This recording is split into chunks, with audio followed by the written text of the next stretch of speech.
What's up, everyone? Welcome. We are live right now on CannaBuzz, and if you're joining us on the podcast feed or Spotify, thank you so much for joining us.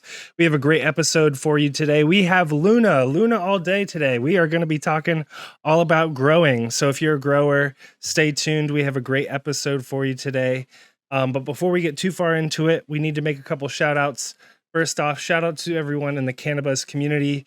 You can see at the bottom of the screen on the video that if you can use our code Growers Love or use the code Buzz in our members only community, you can support us every month and you get that first month free.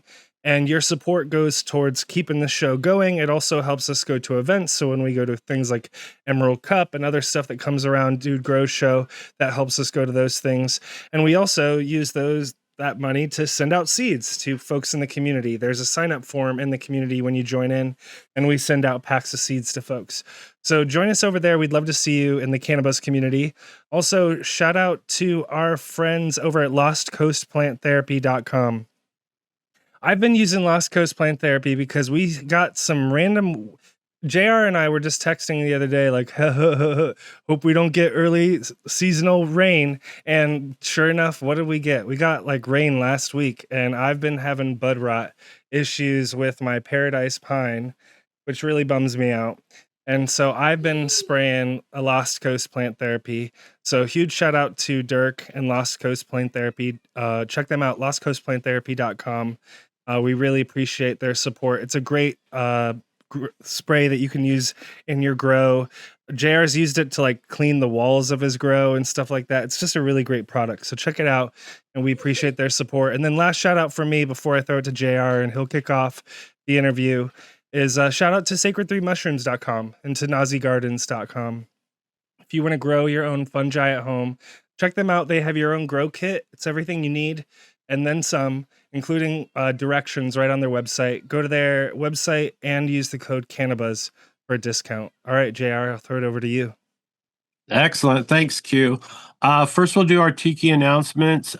Tiki Madman has his breeder cut of his Mr. Stinky, which is his permanent marker by Tiki Lemon Cherry Sherbet. And it's fantastic. I have a few friends who are hunting through it right now and who are pretty stoked. So you could go to tikicuts.com and you could pick up that cut. Also, Raw Genetics has a new black brew layout, stuffed cherry gelato by Black Cherry Gelato, which is a lot of gelato. What's crazy is, you still hear gelato. I'm surprised. Anyways, you can pick that up at rawgenetics.io. Also, I also wanted to mention we do have a shop that no one ever visits. I would love to see you all get a cool shirt, kind of like what Q's wearing, at shop.cannabuzz.app. But today, I'm super excited to have our guest. Luna All Day is someone I've been kind of watching their journey over at least a couple years now. And one thing that super impresses me about her is not only her base of plant knowledge, but her ability to take organic, natural, regenerative type farming practices and put them in an indoor setting that makes sense for people that I think they could easily emulate and be successful with. And the beautiful thing is she demonstrates all this on her Instagram channels and as if they're not taken down. And she does a really good job of making content that people can digest and, like I said, emulate at home. So I'm really stoked to have her. Welcome to the show, Luna All Day. Thanks, JR. Thanks for having me. Well, we always ask our guests when they first come on the show to tell us how you fell in love with the plant and how it's helped you get you where you are today.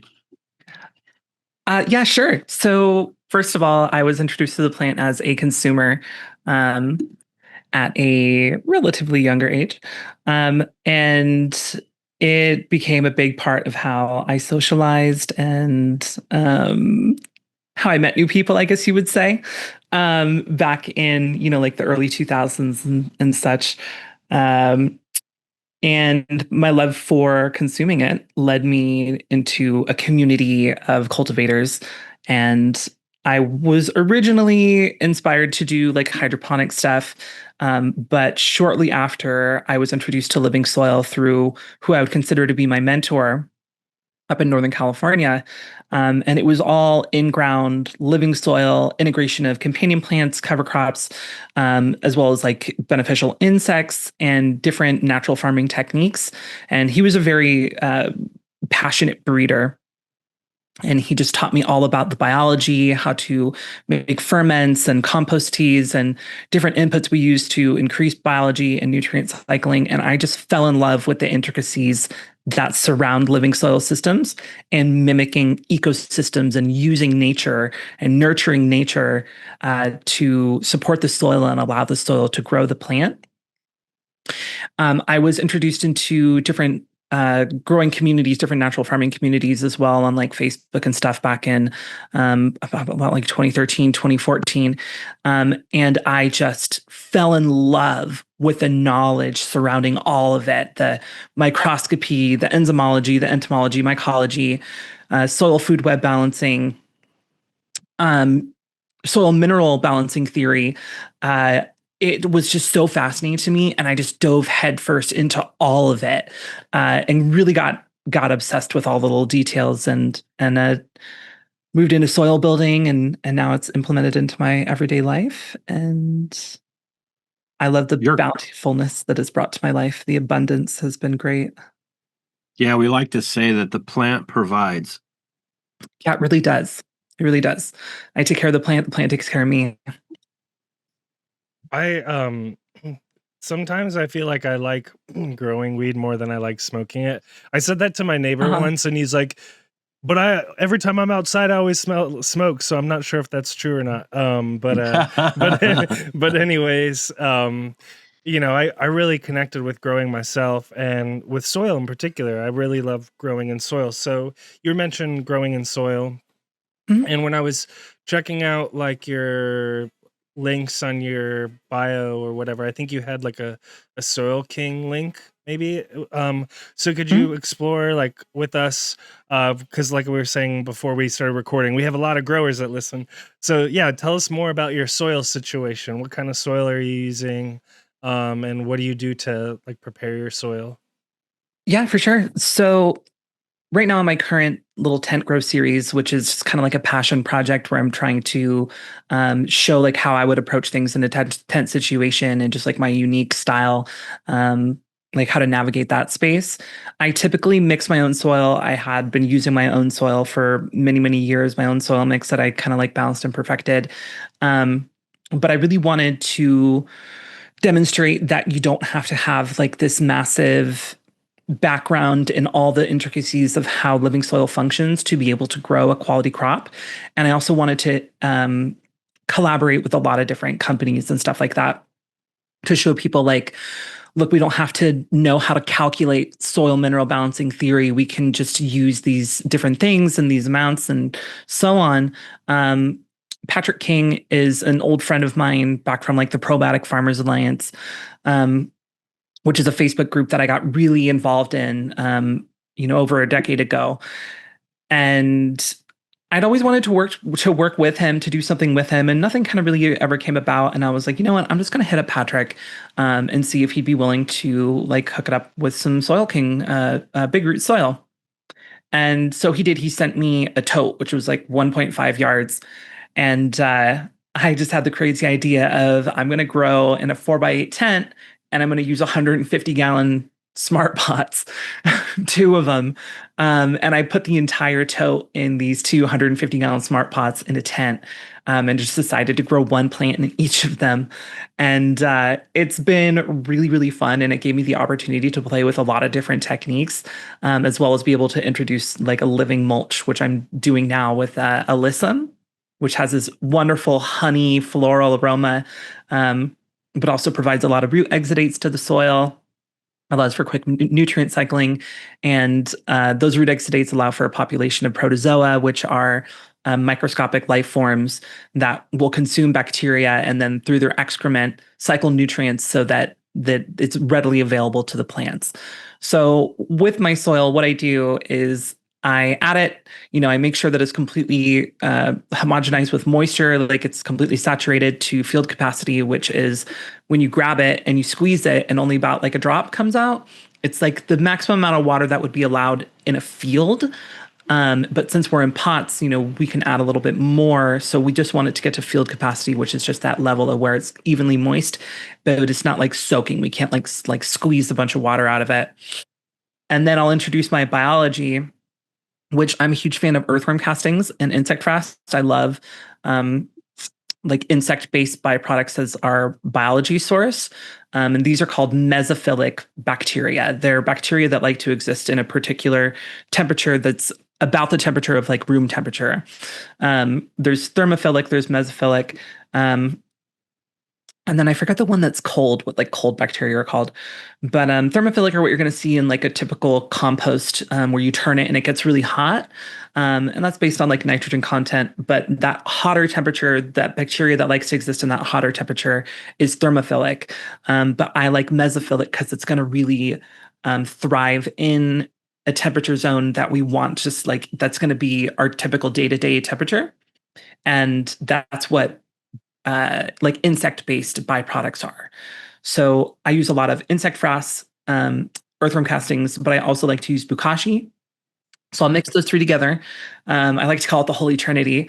You mix those three together and cover the surface of the soil with it. And then I like to water it in with different like plant-based inputs that act as prebiotics that will then feed the soil biology to help it really multiply in the soil and set a foundation for your entire cycle. Interesting. That's Yeah. really cool. Yeah, Go ahead, JR.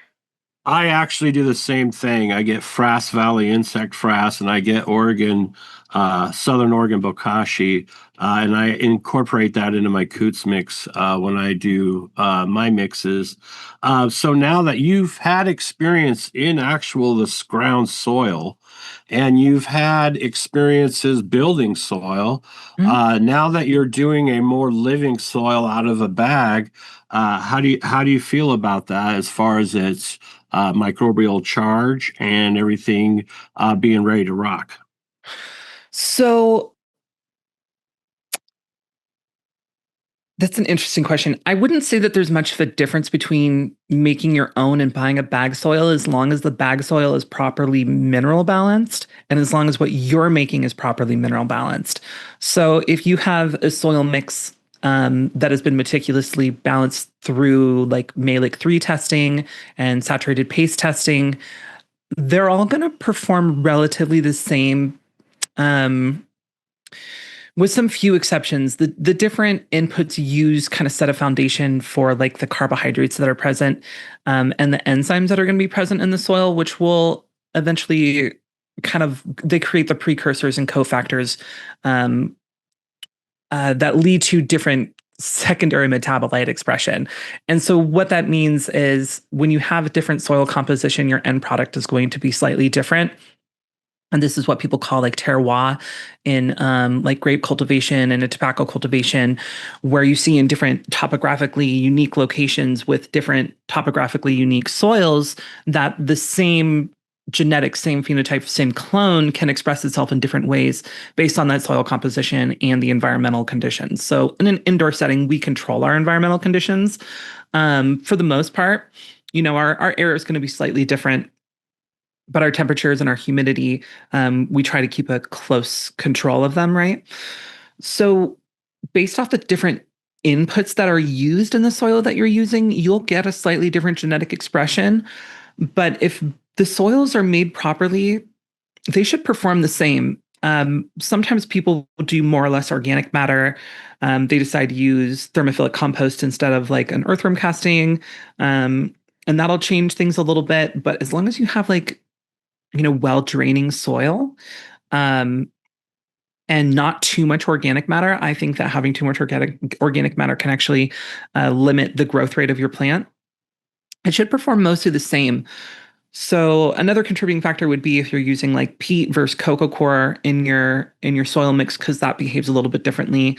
The cation exchange capacity is going to be a little bit different, and your drainage is going to be a little bit different. Also, those two different bases, they have kind of like different interactions with certain nutrients. Like cocoa core and calcium is one of those interactions. So if those things are accommodated for, they should perform relatively the same, but with slightly different genetic expression in the long run. So, so we've kind of set the table, or we've got kind of our base soil, so to speak. Mhm. And now as you kind of go into the grow cycle, or let's say we put in a clone or a seed or whatever, can you walk us through what some of the things that you're doing? Let's say as you get into veg, are you doing like KNF? We've been talking a lot about KNF and FPJs and all that kind of stuff lately on our shows. Are you using those through the growth cycle? Let's nerd it out on, are you adding in nutrients kind of after you've kind of got this base soil set up, or I would love to learn more. Yeah, absolutely. So typically when how I like to approach it is I set my foundation with my soil mix, and then I introduce the biology to get, things cycling nutrient wise. Um, but then I focus on making nutrients available in the soil mix. And sometimes the inputs that you use to make nutrients available, like amino acids, are going to have some like nitrogen in it. But like enzymes, amino acids, carbohydrates, these things they all kind of mimic root exudates, which is a main process of how nutrient cycling works. Is plants, they secrete, enzymes, carbohydrates, amino acids. They like catalyze inside the root zone, and they make nutrients available. So that's really what I focus on, is like biology, amino acids, enzymes, carbohydrates. And in the process of adding those things, yeah, we can add some nutrients. We want to make sure that we're not adding too many, because we don't want to disrupt the ratios between nutrient interactions. So like nutrients will antagonize and synergize with each other.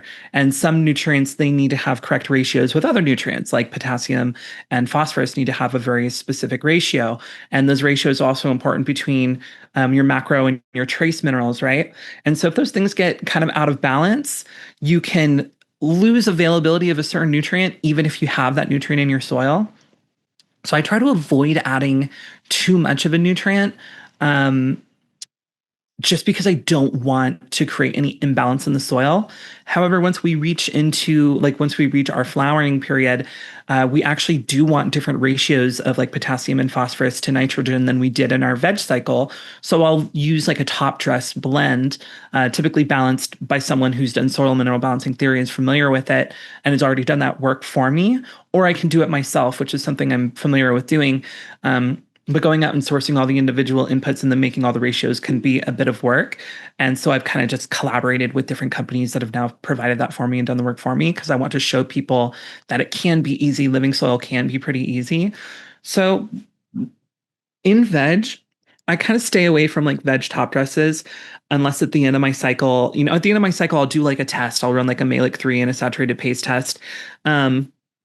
And see if those nutrient ratios are out of balance in any way. And then I'll use like, a calculation spreadsheet, or do them myself to add whatever profile of nutrients I need, like through the amendments that I'm going to add, to get those things back into balance, just based off of what the plant has consumed throughout the growth cycle.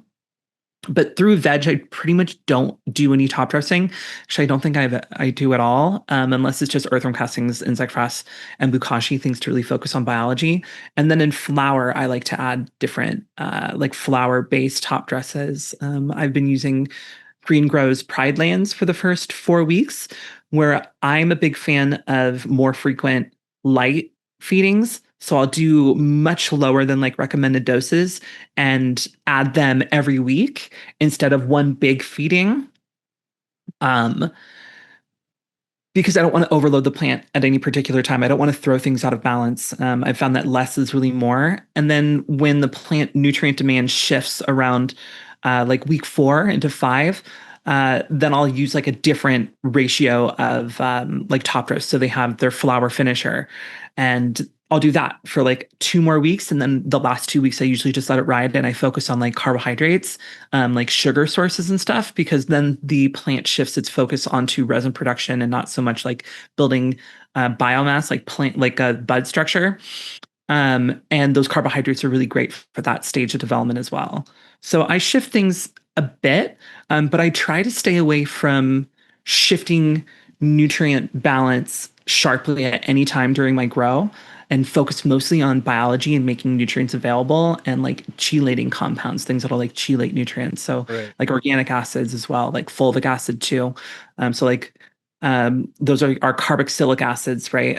Organic acids, and that will help chelate nutrients. The same with, amino acids, enzymes, and carbohydrates. And so that's what I focus on most of the growth cycle. Now with a living system like this, like you said, most of the exchanges outside of what's happening foliarly is done through a exudate process and enzymes and ions and stuff like that.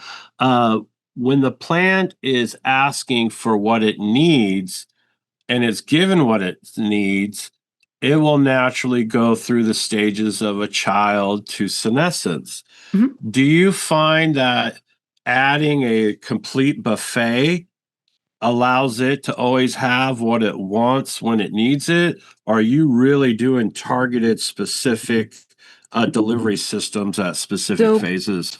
kind of both. This is one of the reasons why I like to have a lot of soil. And so the plant does, it doesn't communicate necessarily, but it passively catalyzes different reactions based on what the plant needs at different growth stages through the profile of enzymes, amino acids, carbohydrates that it secretes through the roots, right? So yes and no. So with the big soil mass, it's essentially a buffet, right? And I'm always like, more soil, the better in living soil systems, because the more that those roots can reach out and like cover more surface area, the more access it has to nutrients and can take it up and really have no like limiting factors, right? So that's like a buffet. And then we can do things to extend that surface area that the root zone has access to through like inoculating with mycorrhizae, as well as creating like symbiotic relationships with lower fungi like mucor and rhizopus, which you will see in like bukashi and stuff like that, as well as like actinomycetes. Um, and so the more surface area that those roots have to reach into soil, the better the plant's going to grow. So like I would consider that to be like a buffet, yeah, for sure. But also something to keep in mind as well is we have our feeder roots, and in the top like 3 to 4 inches of soil is where the majority of our nutrient cycling happens, because our feeder roots, they go towards the like where it's the most moist and like the most oxygenation is. And so we get like that mat of roots that you'll see, and that mat of roots can consume nutrients faster because there's more root density, and so we'll see like a depletion of nutrients faster, like on the surface level of soil, especially if we're using like a living mulch situation, because a living mulch will take up those nutrients, but also it'll have like more density of like ciliates and stuff like that, which are those protozoa that will consume bacteria and cycle nutrients. So we're able to have like a higher density of nutrients on the soil by adding amendment top dressers as well. And then the plant will uptake them faster with that higher density of nutrient in that first few inches where there's more roots as well, because there's, again, more roots there. So a bit of both. So I'm doing a little bit of targeted stuff to kind of like based off of that principle, but also I'm providing a buffet. So yeah, a little bit of both for sure. But my like ferments and stuff that I use, because I'm sorry, Sam, I know that you said Like you were asking FPJs about and whatever. Yeah. FPJs and stuff, and I totally skipped over that. I apologize. But yeah, I do use a lot of different FPEs and sometimes FPJs. I've been leaning a little bit more away from FPJs. I know all about KNF. I've done KNF for a long time, but I've kind of stopped using a lot of the inputs. There's some that I still do use, like I'll make calcium acetate, which kind of follows like water soluble calcium principles, but I go about it a little bit different. The KNF system, so there's like fish amino acids, they have their brown rice vinegar, they have their water soluble calcium, they have FPJ, and they use IMO. What else do they have in their system? It was the herbal whatever. Oriental herbal nutrient. And so I use Oriental herbal nutrient, and I think that's pretty much the full, like you need to use all these things at once. And I really like that system. It makes sense to me. But instead of using fish amino acids, I'm using soy-based amino acids or amino acids found in like aloe vera. Um, Instead of brown rice vinegar, I'll use like a sprouted seed tea or something like that as my enzyme source, right? And then instead of an FPJ, which I believe the real benefit for an FPJ is the enzymatic profile and the amino and the organic acid profile. And so I find a different replacement for that profile, and I'm using FPEs, which are fermented plant extracts or lactobacillus-based fermentations. And that's because I try to stay away from too much simple sugar because it's made with brown sugar, and that glucose I typically try to stay away with. I like to have a more prebiotics in forms of polysaccharides, which have they're like longer or they break down slower. They're complex carbohydrates instead of like simple sugars. So they stay in the soil a bit longer. They break down a little bit slower. They provide a more long-term energy source for biology than say a simple sugar, which will cause a bacterial spike and then drop, which can kind of mess up your soil food web a little bit. And then I still use OHN, which I'm a huge fan of because it's a diversity of polysaccharides and polyphenols, which will influence soil biology in like really unique different ways depending on like what you're using. And then the water soluble calcium and your IMO, which is your biology source. And I like to use earthworm castings and insect frass instead of IMO, which is a collection of indigenous microorganisms on rice. But I think, and just my belief is that insects are going to have a wider diversity of biology than whatever is cultured on rice, because a lot of bacteria doesn't like to be cultured on rice. And soil biology has evolved with, well, okay, earthworms and soil biology have such a long-term evolutionary relationship behind like how soil functions that I feel like an ideal inoculant for soil would be through biology that is produced by insects and earthworm castings, or earthworms. So that's what I use as my microbial food source, or my biological inoculant. How much are, I'm sorry, I'm gonna jump in here because you're fine. I like to make my own worm castings, and I just love that it's such like an easy thing to do, like you were saying earlier. It's one of those organic things that you can do at home that you know, can provide for your garden. So anyways, how much worm castings are you adding? Because you said a really interesting comment earlier that I was still kind of ringing around in my head, which was about it was something about how you don't like to add too much, what was it, organic material into your soil. So I'd just love to like talk about that. How much worm castings are you adding? Is that like an organic material? I was love to double click on it. Yeah, that would be considered organic matter. And it's an interesting conversation because even like peat moss and coco coir are considered organic matter, but they're like our inert media kind of substrate. And so we kind of don't count that when we're mixing our soil. While like our amendments and like decomposed leaf matter is typically what I would consider to be organic matter. So it depends on how much organic matter you've added to your soil to begin with, will influence how much you should add later on. So like if you're running a Coots mix and your soil is 30% earthworm castings, which is a pretty typical, like, 1/3, 1/3, 1/3 aeration, inert, and then earthworm castings, I probably wouldn't add very much earthworm castings throughout the growth cycle. I would focus more on like feeding the soil. But if, so I've run soils in the past where they're just 5% earthworm castings or 10% earthworm castings. And I believe the one that I'm running now is about 10% earthworm castings. So I can add more earthworm castings through the growth cycle without having to worry about it too much. And the reason why I say I don't like adding too much organic matter is there's a principle surrounding the osmotic pressure of soil versus the osmotic pressure of a root.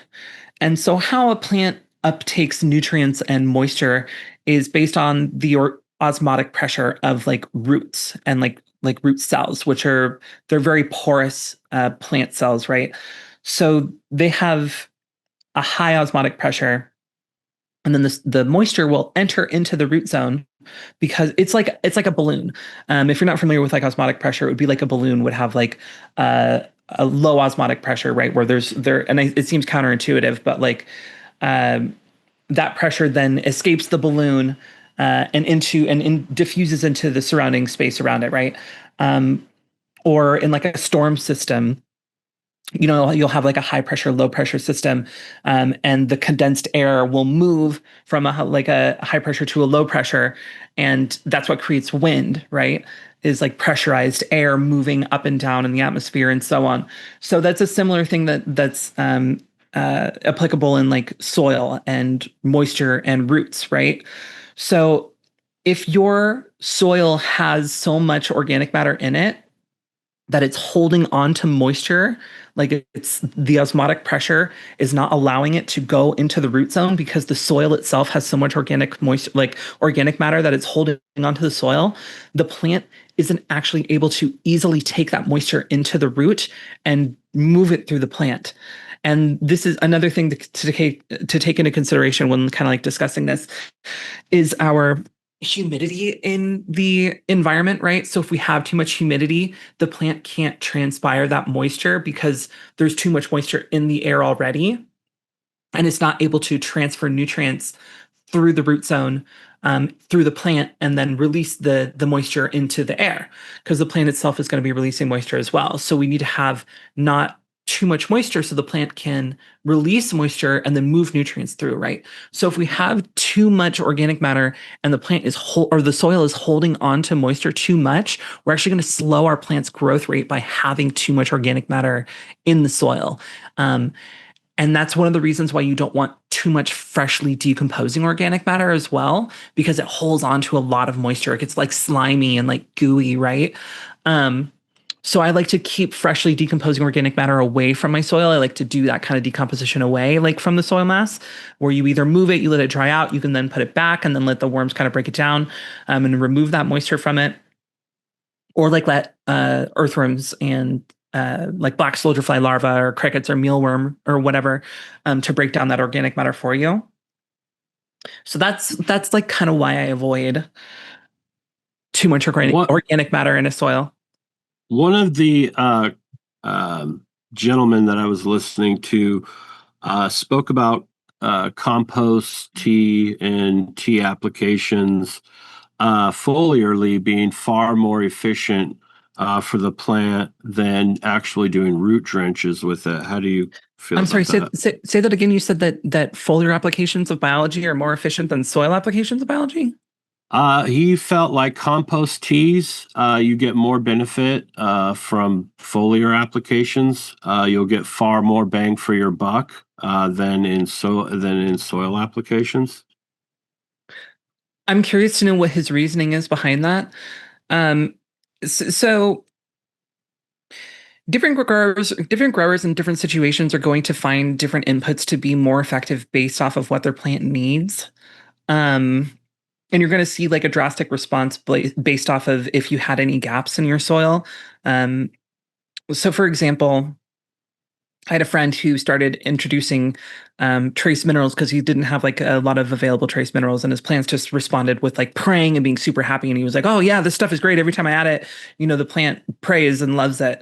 And then he added it so much it stopped doing it, and he was like, "Oh, I don't know what's going on. I stopped doing it." And then he ended up like throwing his soil out of whack and burning it or burning his plants because it's not so much about like viewing a plant response and being like, oh, this is better and this is what I'm going to do from now on. It's about being able to identify what the plant needs and giving it to it, and then knowing when it no longer needs it anymore, and then kind of letting it do its thing. So when I hear that, I kind of immediately think like, it sounds like his leaf surface needed more biology, or for whatever reason, maybe he was spraying something with like alcohol in it that was like killing biology on the surface. That when he added a compost tea as a foliar spray, he would see the plant respond in like a beneficial way. I personally don't know about like more bang for your buck. I mean, when you talk about like a root drench, you're definitely going to be introducing more compost tea on like your soil than you would be on a leaf surface. So like, yeah, if you only use a gallon of compost tea and you're putting it on your leaf surface and you're noticing a big beneficial response, but then you're having to water in 10, 20 gallons into your root zone, like, sure, like, yeah, you're getting more bang for your buck in that respect. And a lot of people do that with like K&F inputs. You only use like a fraction of what you would be as a foliar application to get like organic acids on the leaf surface instead of adding it to the soil. And you might see a more immediate response, but I wouldn't say that like it's better. Compost teas to me are more so about tailoring biological profiles that your soil needs to like complete the soil food web. So in microscopy, like what we do when we're scoping a soil is we look for bacterial density, protozoa density, and diversity of protozoa, as well as like fungal bodies, right? And if we see that we don't have enough of something or we have too much of it, we'll then tailor a compost tea to put that soil food web back into balance. And we do that based off of the duration that we brew the compost tea for. The shorter brews, they'll have more biology or more bacteria, while the longer brews typically go more protozoa dominant.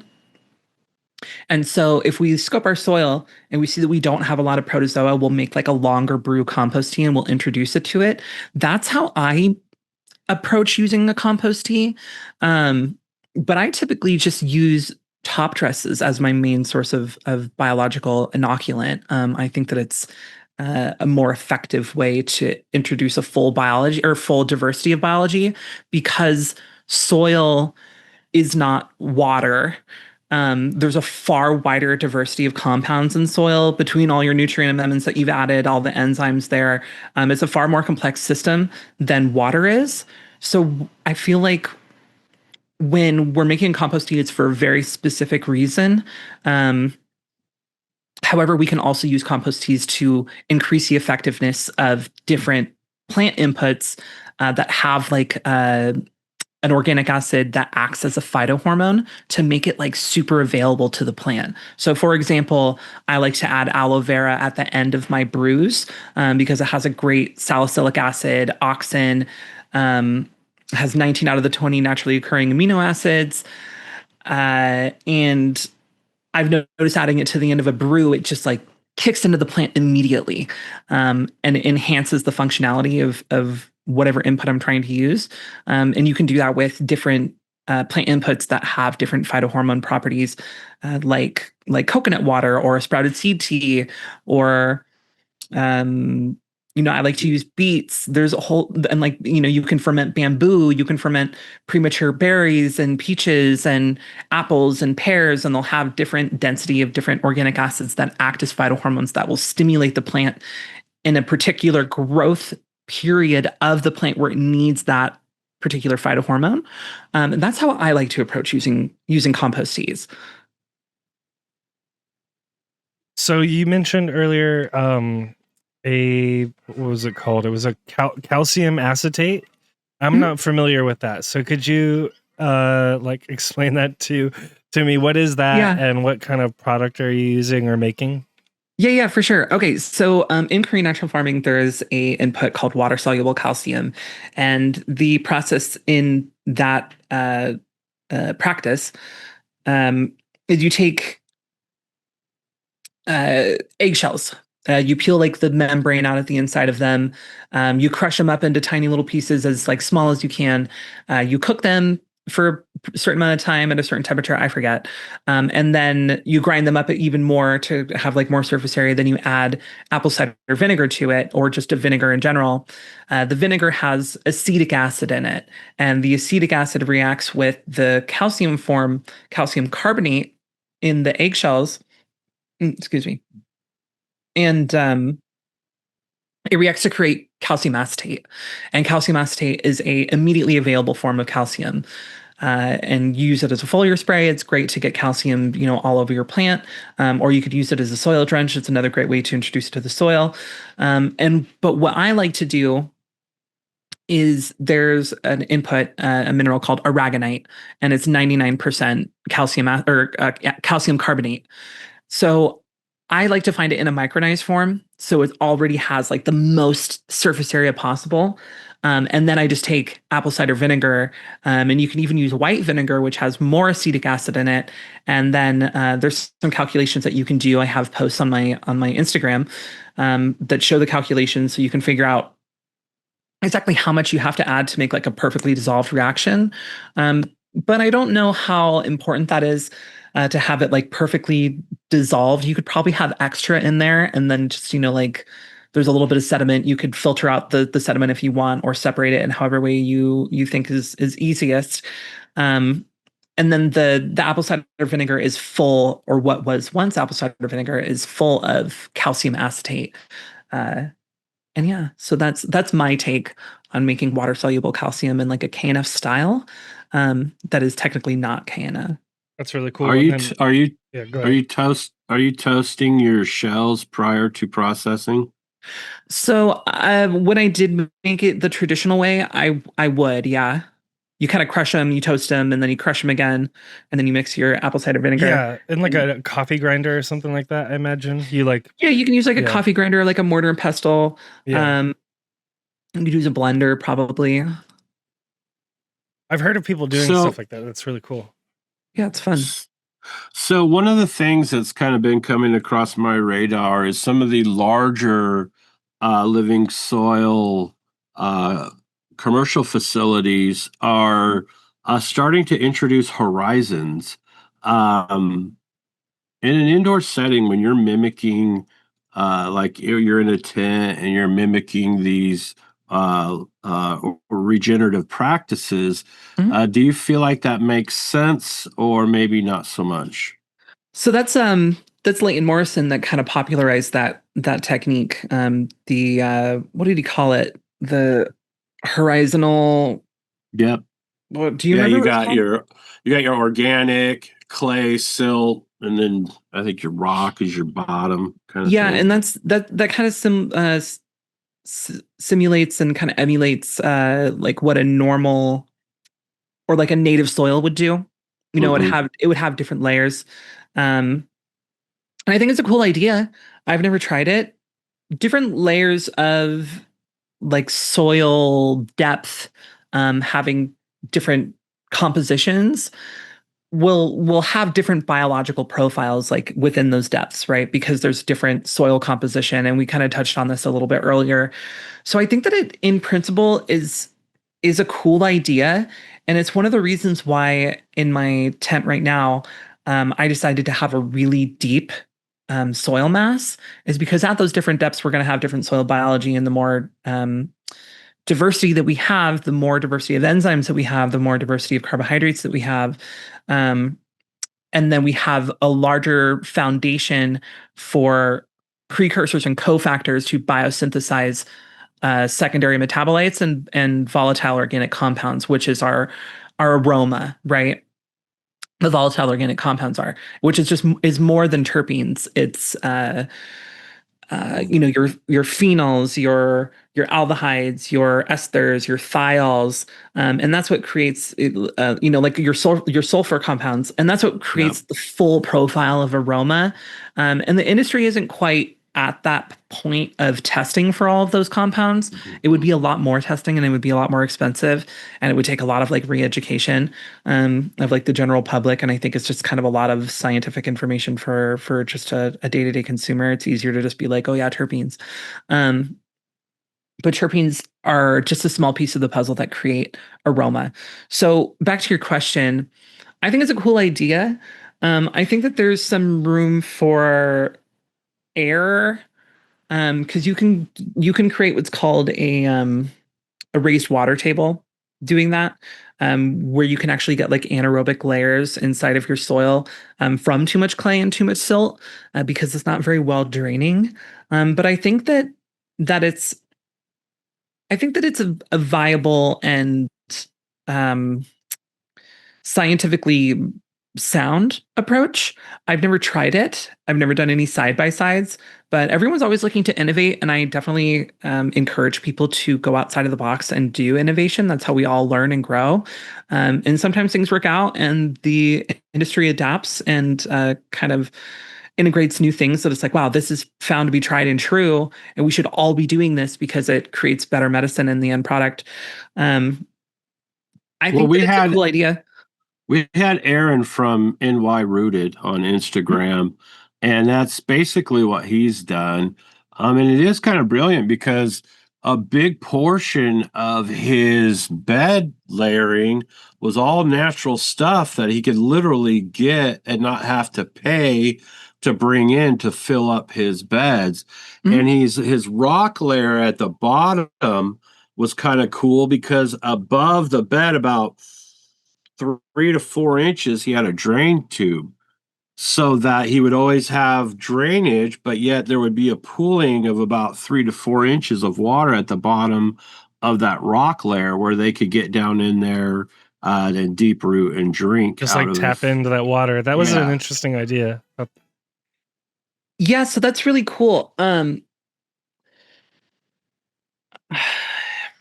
Yeah, so I know Aaron.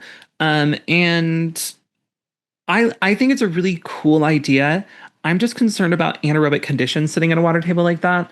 If you have a whole bunch of like antipathogenic facultative anaerobes microbes, and that was so ridiculous. That was a ridiculous awesome thing to say. So like that competitively exclude pathogens. I think that you can get away with stuff like that. And so what I just said, which was kind of ridiculous, was there are microbes that will compete for space, the same space that like pathogenic microbes will. And when it's fully occupied, that pathogenic life form can't take hold and create problems. And so this is how like subirrigated planters work, where you cover it with like a film, and you water from the bottom, and you use a lot of lactic acid bacterius serum to competitively exclude any anaerobic bacteria that might form in that anaerobic condition. And then it works out. So if you have a lot of lactobacillus in that kind of sitting water table in your pots, I think that that's great. But anaerobic conditions, when they're also partially aerobic at times, are when you really see a lot of pathogens that start to develop. When it's purely anaerobic, like when we're making like a fermented plant extract, and we have a lot of lactobacillus, we won't see pathogen development. But when you have both like mostly anaerobic with some aerobic influence as well, like some oxygen into that space as well, that's when you can really get a lot of pathogens that start to develop. And so Aaron's a super smart guy, and potentially his water table isn't actually going mostly anaerobic, but that kind of approach I feel like is for more advanced level cultivators who know how to identify when something is turning or going wrong. I don't think I would recommend something like that to a new living soil grower. He definitely has calculated top dressing and foliar applications to assist with that whole cycle. Yeah. Interesting. Yeah, I've been, and you just touched on a thing that struck a chord with me because I'm experimenting with Scotty's grow buckets, real buckets. So I'm and then I'm just got a arrow pot type thing from Vivo's Sun that I was going to experiment with just to see how those work. But that's a really interesting point around pathogens. Is there anything that you do like throughout your grow cycle or through different cycle parts of the grow cycle to cut down or limit or kill pathogens just to make sure that stuff isn't happening, no bad stuff's happening during the grow? Yeah, for sure. So the big one is just maintaining aerobic conditions in your soil. So having low draining soil, not having too much organic matter, not having your pots sit in stagnant water are going to be the big ones. But then introducing those opportunistic, beneficial anaerobic bacteria, which is, just lactobacillus species. So I like to make lactic acid bacteria serum. I also make activated lactic acid bacteria serum, and then I use fermented plant extracts, which are all going to be really rich in lactobacillus. And I introduce that pretty regularly. I usually do like small introductions of biology like that, like every week, which shouldn't be necessary, but I typically do it anyway, because once you have a soil that's properly balanced, when you introduce biology, that biology should be able to live and reproduce if the environmentals are the conditions are like favorable to that biology. So when you introduce something, it should never really go away.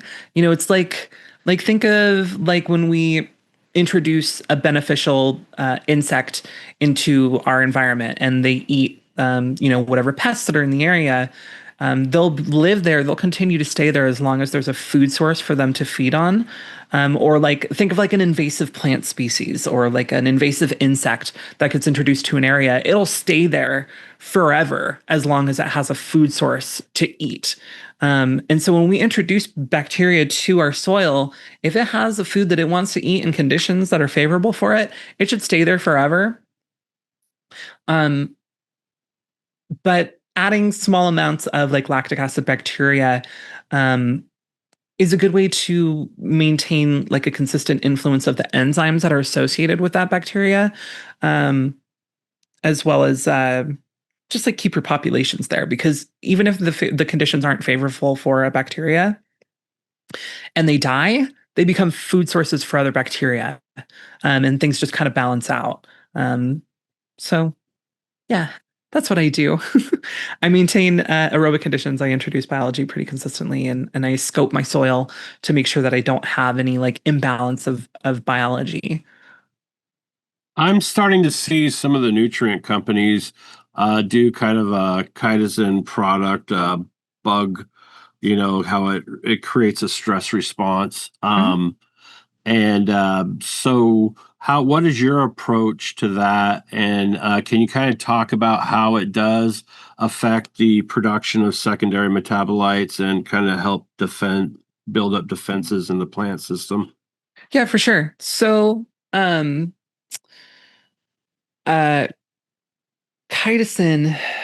I don't think it's an enzyme. I think it's just like an organic acid, but so it's from chitin, right? And chitin is a polysaccharide. It's a complex carbohydrate. It's a fibrous polysaccharide, fibrous carbohydrate, and it's what creates the exoskeletons of crustaceans and insects, right?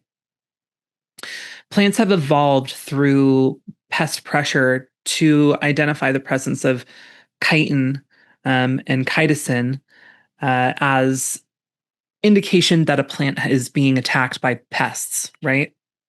So we can introduce chitin-rich inputs like insect frass to kind of tell the plant or indicate to the plant that there is pest pressure, and it can produce an immune response, like stimulate an immune defense response, right?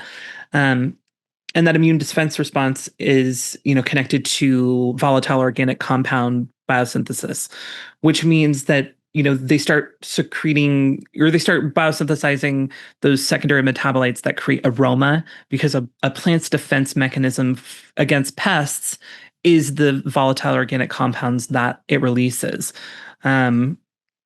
Which will mean that if we introduce chitin and chitosan, that we'll get a plant response that down the line is going to create a stronger aroma. So we can introduce those things as a way to stimulate pest pressure, to then have a more diverse aroma and like a stronger aroma in the plant in the end product. This happens by stimulating metabolic pathways associated with salicylic and jasmonic acid. So I've started playing with this recently, and I dove into like how chitosan actually influences a plant, and it was the information I just communicated. And so if I'm hearing that it's going to stimulate salicylic and jasmonic pathways, I want to introduce salicylic and jasmonic acid and like a diversity of other organic acids into my soil around the time that I'm going to be using it. So I started adding chitosan just recently, in the last like 2 weeks of flowering. And then I'll make sure that I have a jasmonic acid source, which I tailored my fermented plant extract to have a lot of jasmonic acid. And we're getting kind of convoluted, and there's a lot of like tangents in this conversation because it's a pretty big concept. I tailored my FPE to have jasmonic acid in it. And then I know that aloe vera has a lot of salicylic acid in it. And so I add my FPE and aloe vera at the same time that I'm adding my chitosan to provide like this almost trifecta of reactions in the plant to then create a larger, stronger aroma. As well as introduce a diversity of carbohydrates around that time too. I added like beet juice. I added a product called Nature's Bricks from Green Grow, which has a bunch of different carbohydrate sources as well. It has like sucrose and dextrose in it too. And then I added coconut water and I added yucca, and I did everything in much smaller doses than are typically recommended because I'm using a lot of different carbohydrate sources that I don't want to overload the soil with food sources to the point that I throw my biology out of whack again. And I had a question. Yeah. I had a question, and this is something I've been trying to wrap my head around is like I make fish hydrolysate, and it's Okay. labs that basically digest all the goodness of the fish and make it available. Mhm. Why could I not do that with insect frass or insect bodies, even just the bodies themselves? Why could I not do a fermentation with labs and just have the lactic acid bacteria break everything down and make it bioavailable? So you can. It's just harder to. So there are companies that make insect frass FPEs and digest insect frass with lactic acid bacteria serum. You definitely can do it. It typically doesn't work and doesn't stay for long periods of time because insect frass has a lot of bacteria in it already. And now you're competing lactobacillus against a whole bunch of other bacteria inside of insect frass. So I've seen people try to make it. I've even seen like companies make it and put it out there, and the lactobacillus pellicle didn't ever properly form. It didn't ever properly multiply and competitively exclude all that other biology. And now it kind of becomes this really funky consortium of bacteria that didn't get fully digested. And I've seen people use it and actually really mess up their soil biology and mess up their plants. So you can do it, but if you were to do it, I would probably sterilize that insect frass in some way. Because if what you're really after is the nutrients and Chitin, the yeah. chitin, I would sterilize it some way by like boiling it, which even isn't a perfect sterilization because a lot of bacteria can survive boiling. Most of it's going to die. Like the vast Botulism. majority of it's going to die, right?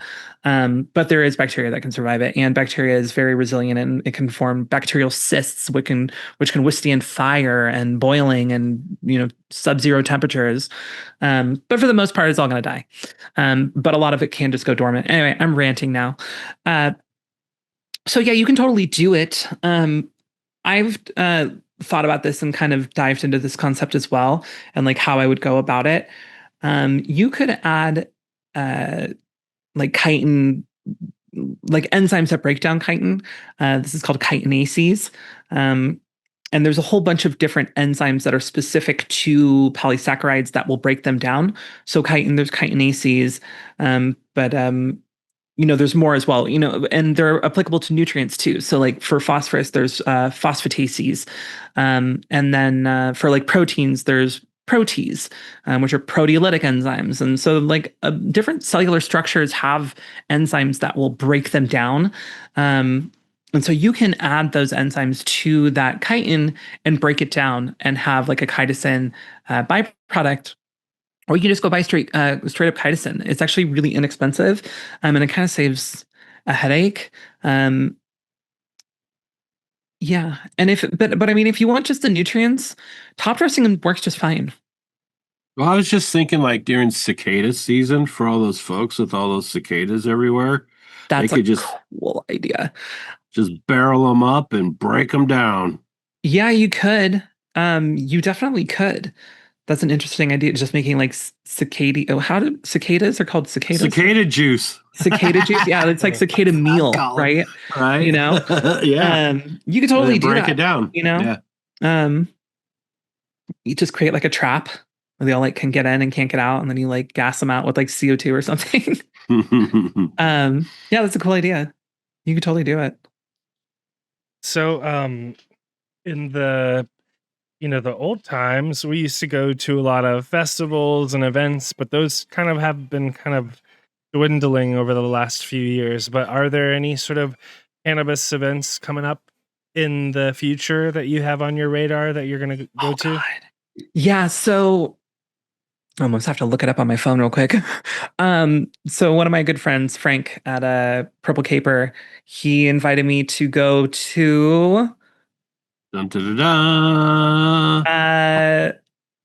San Francisco Spacewalk 2025. Okay. Yay. Spacewalk. Okay. Hughes and He said Vallejo. he has a He booth. might He wants join me you. to come. I said I would come. I still need to talk to him about it though. So that's the only thing I have on my horizon right now. I don't even know when it is.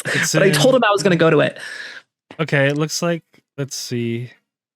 There's some on their website. There's one in December. Does that sound right? Yeah, that sounds right. Okay. Yeah. I'm going to that. I'm going to be selling seeds. Okay, So. I might have to see hey. if I can go to that because I live nearby. Cool. Nice. Yeah, tell us about your seeds real quick and how people can get a hold of them. Yeah, for sure. So I've been breeding for over a decade. I have some pretty unique stuff that I've created. I really like having things that are outside of like the typical gene pool. Cool. Thank you, gelato. I do have a gelato cross, but hey, but I work a lot with cheeses. And my like staple for my original breeding project is called Lunar Cheese, which is D.D. Short's blueberry on kryptonite on the Exodus cut of UK cheese. Exodus, yeah. And I actually said that out of order. So it was UK cheese pollinated by the blueberry on kryptonite, right? Because UK cheese was the receiver of the pollination. And I worked that line quite a bit, called it Lunar Cheese. And then I brought that into some other stuff that I had on hand, like Lemon Guru Kush, which is, some really interesting stuff in there as well. I had like a really nice Diamond OG that I used, and like an animal cookies and stuff like that. And then I have like a Blue Knight, Blue Dragon, Megalodon cross, like I have some really interesting, unique stuff that was specific to the location and where I learned how to breed and like grow. Which is, I'm not sure if people are going to be familiar with it, but it's like the Concow, California area, which was kind of this like backwoods, Central Valley, like outside of the Central Valley of California, but still like NorCal area, that has since burned down. It burned down during the Camp Fire, which is that huge fire that hit Paradise, California. And a lot of those genetics they're just gone. I can't find any of them anymore. All the people that I knew who grew out there lost a lot of their stuff. Everything. They lost all their clones. They lost everything. Like 180,000 people were displaced during that fire, and it completely changed the surrounding area. And I ended up having to move away shortly after, because the crime went crazy. I ended up getting robbed. But I have a lot of those like really unique genetics in my line. Those are all available on moongrownbotanicals.com. And if anyone has any questions, you can hit me up. I have my Lunar Cheese line. I have a skunk line that's all feminized. That was a collaboration project I did with Frank at Purple Caper as well, where he did like a skunk hunt out of 250 seeds from different skunks that he had found all over the world, actually, and isolated it down to 3 skunks that he felt were the skunkiest, had the most like old school skunk aroma. And then we put those on some other things that had like skunky characteristics, including my Lunar Cheese, which is a cheese, and cheese is a phenotype of skunk, right? And so that Lunar Cheese has a really great skunky, cheesy aroma, with still some of that like berry from like the blueberry, and like that sharpness that you get in the kryptonite. So were some of these skunks outside of the skunk #1 genetic pool? So there's an article on it on Skunk Magazine. It's called The Great Skunk Hunt, and Hidden and Ed Rosenthal did the project. I don't I can't speak to if it was all skunk one, but he just like went through and collected different skunks from like all over the place and all these different seed banks and then hunted through them. I'm not sure if he even says which seed bank he got those skunk like selections from. But there is an article on it on skunkmagazine.com. It's called The Great Skunk Hunt. It was an article by him and Ed Rosenthal. And I use those seeds in this collaboration project to make this skunk line, and it's all feminized. That's fire. Yeah. That's fire. It's cool. I have this Z pie that I'm working with, and it's expressing itself like brie cheese, funk, and sweet skunk. Nice. And I'm kind of excited about that one. Yeah, and Very cool. I'm excited that you gave us the tip on the SF Spacewalk. So I was looking that up. That's from David Downs, from formerly of Leafly, right? And he's been a writer in the Bay Area forever. But it looks like it's his event, and he's got a good lineup. That's awesome. It looks like Johnny from Huckleberry Hill Farms will be there as well. DNA Genetics.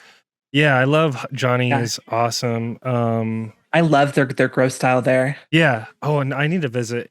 He mentioned on a comment recently, he was like, "When are you going to visit?" And that's because I hit him up and I said, "Hey, you need to have Q up to the farm. Him and his fams want to come up." I need to do that because I would love to visit. Let's see. So yeah, this looks like a really awesome. It looks like it's kind of filling a space because like Emerald Cup seems to be kind of MIA. I don't know what the hell happened to Emerald Cup. So this they got hit pretty hard. Yeah, this seems like it could be fill at least some of that vacuum. That's really cool. Well, I hope I can make it, and then I hope to see you there. I'll definitely have to say hi. So folks should follow you on Instagram. I was looking that up as well. It's Instagram. The handle is Luna LL Day. So you said Luna all day, but there's no double A's, I guess is what I'm trying to say. Yeah. LUNALLDAY. Yeah. Awesome. Well, I really enjoyed this episode. This is a really great conversation. You're so just smart on all these topics. It was really fun. I would love to have you back on the show again sometime. Yeah, absolutely. Thank you for having me. Awesome. Yeah, I put together this format, and you're like, bro, we're gonna get through about 4 questions, and you were right. So good. Yeah, so JR had a list of like 20 questions. I was like, there's no way we're gonna get through all this. Yeah, that's me every week, pretty much. But no, this was really a really fun time. We really appreciate all the knowledge that you shared. It's like hitting on everything that I know him and I, JR and I, are interested in growing with all the things that you just talked about, but I know our listeners as well. So I think this will be a good one for everyone. Thanks to everyone in the CannaBuzz community, all the supporters. We sent out packs of seeds recently. It was really awesome to see pictures in our community of folks getting those seeds. JR's working on his own seeds, which is cool. I also just got a whole nother box from a couple breeders. We've got some stuff from Worker Bee Seeds. I've got some stuff in here from Canna Capable. I've got some stuff in here from Rollin' Fatties. So the community of breeders have been stepping up. So we will have lots of seeds to give away. That's awesome. So thanks to everyone. Thanks to all our sponsors. Thanks, Luna, for your time. We really appreciate you taking the time on a Monday evening for us. JR, thanks for putting together today's episode. And as always, everyone, growers love. Peace, and have a great rest of your week.